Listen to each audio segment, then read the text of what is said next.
One Man's View of the World by Lee Kuan Yew. This is a chapter on Myanmar. Myanmar, the generous change course. There is only one rational course of action when you find yourself stuck in a dead end. Turn around and walk right out of it. This is, in many ways, a good analogy for understanding the dramatic change of heart starting in 2011 on the part of Myanmar's military junta over where it wanted to take the country. It was not a vote-faced rooted in deep soul-searching or genuine epiphany. Neither was it a desperate act of self-preservation by an authoritarian regime that believed it was on the verge of collapse. A much more prosaic explanation is in order.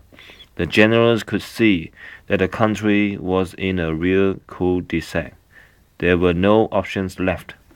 Looking across the border at the relative prosperity in Thailand would have accelerated this discovery.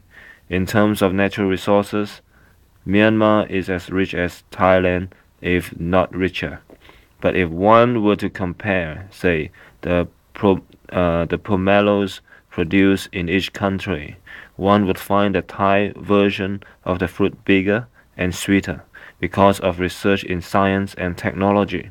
The Thais had also built themselves up as the biggest regional exporter of orchids and other plants and fruits. In theory, Myanmar should have been able to do the same, since it is blessed with the same climate and soil. In practice, nothing was happening.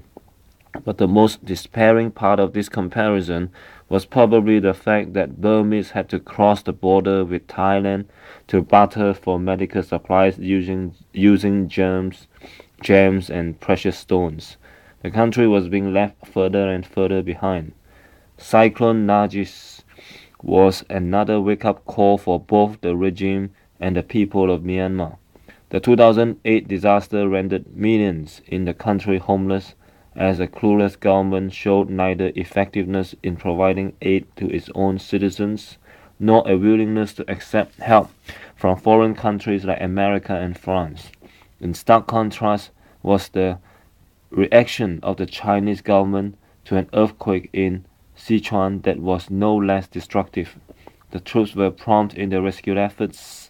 The Chinese leaders, including Premier Wen Jiabao, looked on top of things when the nation rallied together. There are Myanmar experts who believe that the cyclone acted as the final nudge that took the country past the tipping point, thereby planting the seeds of reform. They may not be far from the truth. Without much fanfare, the country began making reforms in earnest from 2011. Political prisoners were freed, including Aung San Suu Kyi and hundreds of others. The Nobel Peace Prize winner was permitted to run in parliamentary by-elections in 2012 and she was duly elected. The regime moved quickly on elections and prisoners partly because they wanted to persuade the West to lift sanctions, believing that this would give the country an important economic fillip. The West responded cautiously at first, but finally acquiesced, and the rehabilitation of Myanmar on the international stage was completed with a visit by President Barack Obama in November 2012. In 2015, the country is expected to hold its first free and fair general election since the notorious 1991 that Aung San Suu Kyi had won by a landslide but the military junta refused to recognize. Slowly but surely, Myanmar is going back to being a normal country again. In the 1960s, Burmese leader General Ne Win chose to go down the path of socialism. He deported the Indians, who had been brought in by the British to make the economy work because they were the traders and the entrepreneurs, leaving the country with just the Burmese themselves and a closed economy. The country stayed stagnant for 40 years. For a time, roughly a decade ago, I was in touch with Kin Nguyen, the brightest among the generals and the only one inclined towards reforms. I urged him to learn from Suharto, to take off the uniform, form a political party, and win elections. Then you get the support of the people and you can open up, I say. But shortly afterwards, Kim Nguyen was placed under house arrest, and I lost contact with the regime and did not consider it to be in Singapore's interest to go to Myanmar to convince them of the need for change. When so many had tried and failed, it was hardly my business. In the last 2 years, Myanmar has made important strides towards opening up. I do not believe the generals will turn their backs on the reforms this time. The only question is how quickly will they move forward. One figure that many have placed their hopes in is Aung San Suu Kyi. One figure that many have placed their hopes in is Aung San Suu Kyi. She is an iconic figure who has rallied the anti-military forces in the country. Some are calling on her to play a leading role in a government of the future. I have my doubts. She was married to an Englishman and her children are half British.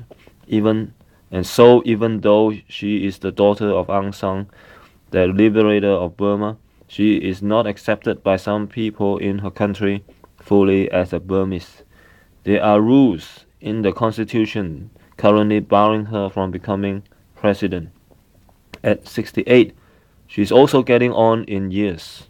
But even if she could lead, she would have to grapple with the multiple ethnic insurgencies from north to south. Would she be able to keep the insurgencies down? The Burmese living abroad are another group that could encourage the country to open up faster. They are the best people from Myanmar who had previously gone into exile.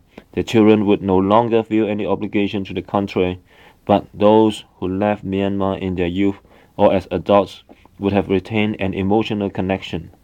With the changing political situation, if they can be persuaded to return to start enterprises, it will certainly be a boost to the country. In one of your previous books, Hard Truths to Keep Singapore Going, you said that you had written off the Burmese generals for your lifetime, that they were a dumb lot who just didn't see what they needed to do. Well, they were very intransigent, but even they came around and acknowledged that they had come up against a brick wall. Next question. There is some discussion over whether it was ASEAN's so-called constructive agreement and engagement or Western sanctions that ultimately prompted the Burmese to decide to reform and open up. What is your view? It doesn't matter which one. What is important is that they have decided to embrace a different future. If the reform persists and Myanmar opens up, will we continue to see increasing Chinese dominance and influence in Myanmar? Yes, because they have built a highway and they were helping the Burmese throughout the long years of isolation, so they have made friends and they know that these are long-standing friends. The Indians are trying to enter the picture by giving some aid, but I don't see them being able to compete with the Chinese. Would the Americans be able to gain a foothold in the country as part of their efforts to compete for influence in the region? Well, they are too far away. The power projection is too distant.